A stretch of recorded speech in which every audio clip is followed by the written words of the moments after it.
श्री शिवाय नमस्तोभ्याम। आप सभी को सोम प्रदोष व्रत की हार्दिक शुभकामनाएं। भगवान भोलेनाथ और माता पार्वती की आप सभी पर कृपा बनी रहे। आज की इस वीडियो में हम सोम प्रदोष व्रत की कथा को सुनेंगे, साथ ही जानेंगे भगवान भोलेनाथ की किस प्रकार पूजा की जाती है। सोम प्रदोष व्रत की पौराणिक व्रत कथा के अनुसार एक नगर में एक ब्राह्मणी रहा करती थी। उसके पति का स्वर्गवास हो गया था। उसका अब कोई आश्रयदाता नहीं था, इसलिए सुबह होते ही वह अपने पुत्र के साथ भीख मांगने के लिए चली जाती थी। भिक्षाटन से ही वह स्वयं व पुत्र का पेट पालती थी। एक दिन ब्राह्मणी घर लौट रही थी तो उसे एक लड़का घायल अवस्था में कराहता हुआ मिला। ब्राह्मणी दयावश उसे अपने घर ले आई। वह लड़का विदर्भ का राजकुमार था। शत्रु सैनिकों ने उसके राज्य पर आक्रमण करके उसके पिता को बंदी बना लिया था और राज्य पर नियंत्रण कर लिया था, इसलिए वह मारा मारा फिर रहा था। राजकुमार ब्राह्मण पुत्र के साथ ब्राह्मणी के घर रहने लगा। एक दिन अंशुमति नाम की एक गंधर्व कन्या ने उस राजकुमार को देखा तो वह उस राजकुमार पर मोहित हो गई। अगले दिन अंशुमति अपने माता पिता को लेकर राजकुमार से मिलने आई तो अंशुमति के माता पिता को भी राजकुमार बहुत अच्छा लगा। कुछ दिनों के बाद अंशुमति के माता पिता को भगवान शंकर ने स्वप्न में आदेश दिया कि राजकुमार और अंशुमति का विवाह करा दिया जाए। उन्होंने वैसा ही किया जैसा भगवान भोलेनाथ ने कहा था। ब्राह्मणी व्रत करती थी।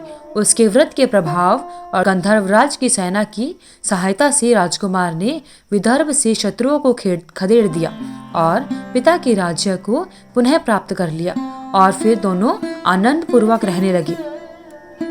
राजकुमार ने ब्राह्मण पुत्र को अपना प्रधानमंत्री बनाया। ब्राह्मणी के प्रदोष व्रत के महात्म्य से जैसे राजकुमार और ब्राह्मण पुत्र के दिन फिरे, वैसे ही भगवान शंकर अपने दूसरे भक्तों के दिन भी फेरते हैं। अतः सोम प्रदोष का व्रत करने वाले सभी भक्तों को यह कथा अवश्य पढ़नी एवं सुननी चाहिए। बोलिए भगवान भोलेनाथ की जय। हे भगवान भोलेनाथ, जिस प्रकार आपने अपने भक्तों पर कृपा बनाई, उसी प्रकार सोम प्रदोष व्रत की कथा को सुनने वाले एवं व्रत को करने वाले सभी पर अपनी कृपा बनाए रखें। इस प्रकार भक्तजनों, सोम प्रदोष व्रत की कथा संपूर्ण होती है। व्रत पर शिव परिवार की पूजा अर्चना करने का विधान है। इस दिन व्रत रखने से संतान सुख की मनोकामना पूर्ण होती है। भगवान शिव को प्रसन्न करने के लिए भगवान शिव के शिवलिंग पर जलाभिषेक व रुद्राभिषेक करना चाहिए। भगवान शिव की पूजा कुमकुम या सिंदूर से नहीं करनी चाहिए। भगवान शिव को वैरागी माना जाता है, जबकि सिंदूर सौभाग्य का प्रतीक होता है, इसलिए कुमकुम या सिंदूर को शिवलिंग पर अर्पित नहीं करना चाहिए। शनि प्रदोष के दिन भूलकर भी मांस आदि का सेवन नहीं करना चाहिए। शनि प्रदोष के दिन तामसिक भोजन का सेवन करने से भगवान शिव नाराज हो जाते हैं। तुलसी की पत्तियां भगवान शिव को नहीं चढ़ानी चाहिए। तुलसी जी को माँ लक्ष्मी का स्वरूप माना जाता है। नारियल के पानी को माँ लक्ष्मी का प्रतीक माना जाता है, जो भगवान विष्णु की अर्धांगिनी है, इसलिए शनि प्रदोष के दिन भगवान शिव का अभिषेक नारियल पानी से नहीं करना चाहिए। शनि प्रदोष व्रत के दिन टूटे हुए चावल शिवलिंग पर बिल्कुल भी नहीं चढ़ाने चाहिए।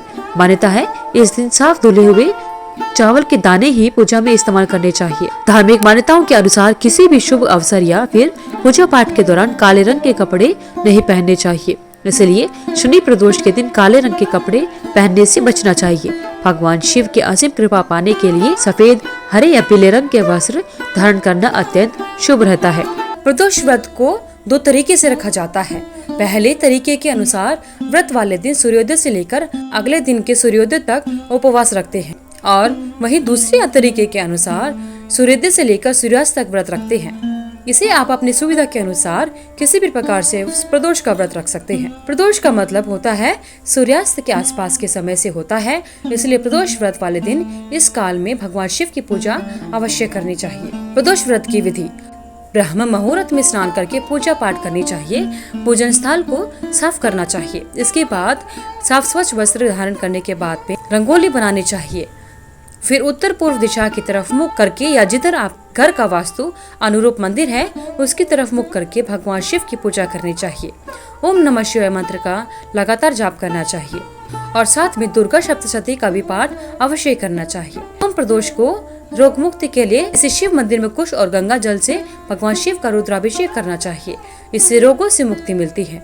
पूरा दिन फलाहार का व्रत रखें और शाम के समय मंदिर अवश्य जाएं। अगर आप कोई मनोकामना रखते हैं तो प्रदोष व्रत लगातार 11 या 26 त्रयोदशी तक रखने चाहिए। इसके बाद इसका विधि विधान से उद्यापन करना चाहिए। प्रदोष व्रत करने से भगवान शिव और माता पार्वती की विशेष कृपा प्राप्त होती है। संतोष, स्वास्थ्य और धन की प्राप्ति होती है। व्यक्ति को उसके सभी पापों से छुटकारा मिल जाता है। प्रदोष व्रत की उद्यापन विधि। व्रत का उद्यापन त्रयोदशी तिथि पर ही करना चाहिए।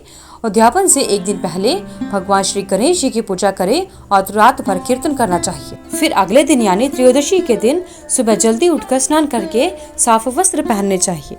फिर रंगीन वस्त्र और रंगोली से भगवान की चौकी को सजाना चाहिए और उस पर भगवान गणेश और शिव पार्वती की प्रतिमा को रखकर विधि विधान से पूजा करनी चाहिए। फिर भगवान शिव के मंत्रों का जाप करना चाहिए।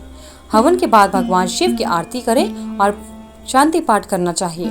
इसके बाद कम से कम 2 ब्राह्मणों को सामर्थ्य के अनुसार भोजन कराना चाहिए और दान दक्षिणा देनी चाहिए। अगर आपको इस वीडियो में दी हुई जानकारी अच्छी लगी तो वीडियो को लाइक करें, शेयर करें, चैनल को सब्सक्राइब करके बेल आइकन को जरूर प्रेस करें ताकि आगे आने वाली वीडियोस की सभी नोटिफिकेशन आप तक समय से पहुंचती रहे।